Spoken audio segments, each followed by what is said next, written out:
¿Qué tal? Hoy vamos a meternos de lleno en una historia que desafía casi todo lo que creíamos saber sobre el imperio más grande de América. Es una historia que ha estado escondida por siglos, esperando en las páginas de una crónica monumental.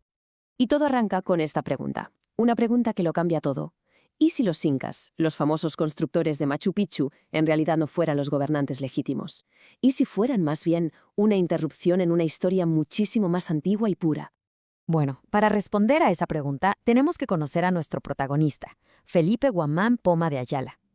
Piénsenlo, a principios del 1600, este hombre, un cronista indígena, se propuso una misión que parecía imposible: corregir la historia oficial y contarle la verdad, su verdad, al mismísimo rey de España.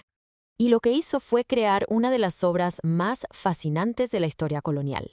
Así que vamos a analizar qué fue exactamente lo que escribió y, más importante aún, por qué lo hizo.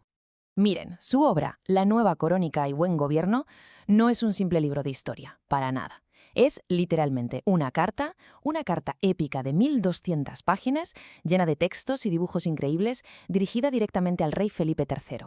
Su objetivo no era solo contar una historia, era convencer. A ver, analicemos esto con calma porque aquí hay una jugada política maestra.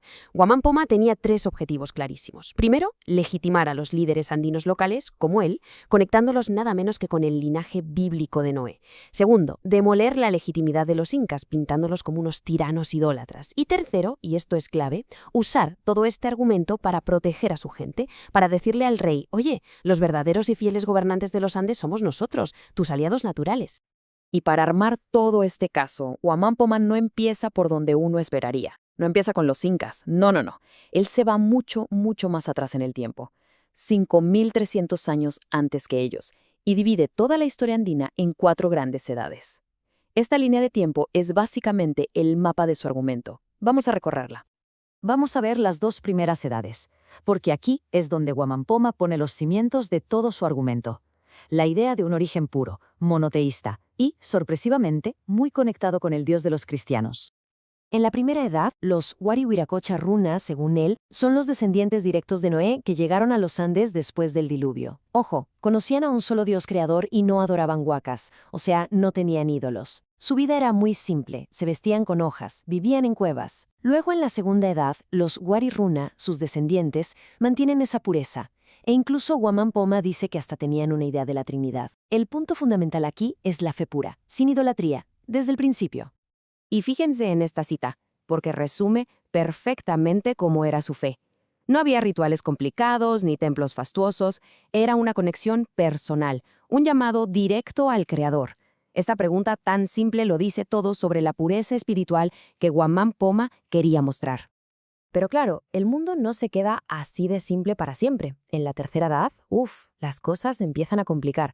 Vemos un desarrollo increíble, pero con él llegan también los primeros grandes problemas para la sociedad andina. Y es que el salto que dan aquí es simplemente brutal.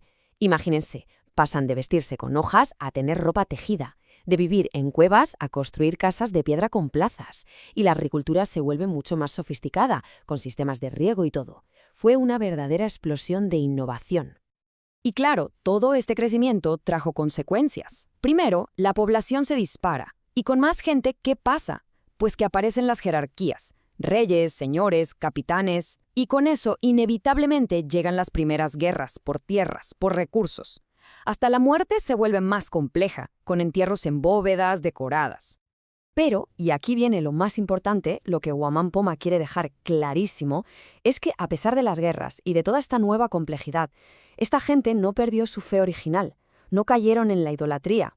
Al contrario, él los describe como sabios, como filósofos y astrólogos, que miraban las estrellas para entender a Dios. La pureza seguía ahí. Bueno, llegamos a la cuarta y última edad antes de los incas, una era que se forjó literalmente en el fuego de la guerra y que dio origen a reinos poderosos, a leyes muy estrictas y a una sociedad súper organizada. En esta época la guerra ya no era algo ocasional, era el pan de cada día, y esto los obligó a un cambio radical. Tuvieron que dejar los valles, que eran muy difíciles de defender, y subirse a las cimas de las montañas. Y ahí construyeron unas fortalezas impresionantes, las pucaras, para protegerse. La vida, básicamente, se militarizó.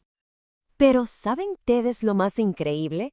Que en medio de todo ese caos, de esa guerra constante, surge un orden político súper sofisticado.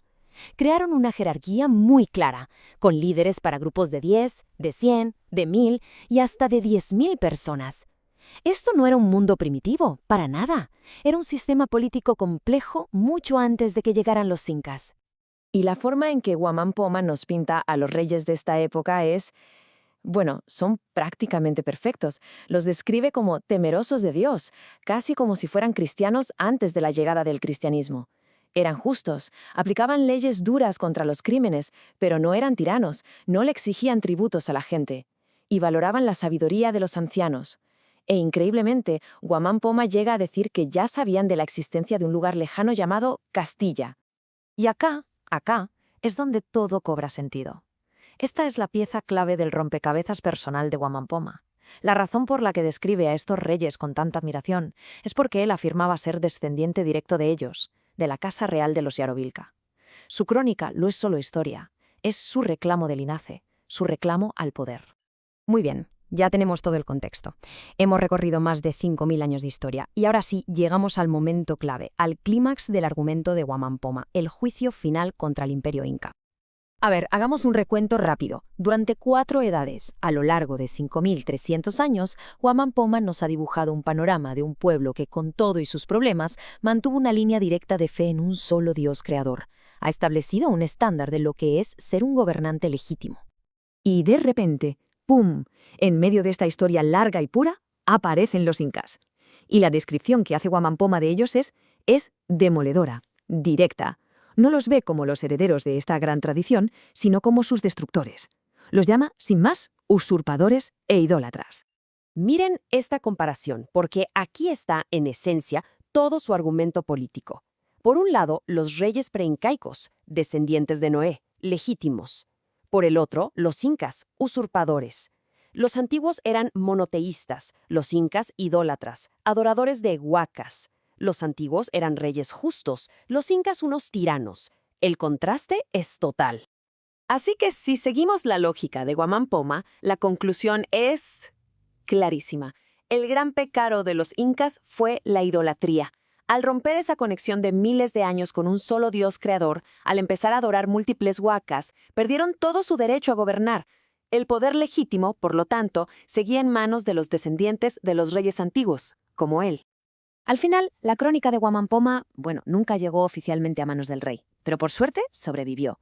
Y hoy es un recordatorio poderosísimo de que la historia que conocemos, la que damos por sentada, casi siempre es la que escribieron los que ganaron. Y nos deja con una pregunta flotando en el aire, ¿no? ¿Cuántas otras historias, cuántas otras edades perdidas de nuestro pasado estarán todavía por ahí, en silencio, esperando a que alguien las vuelva a contar?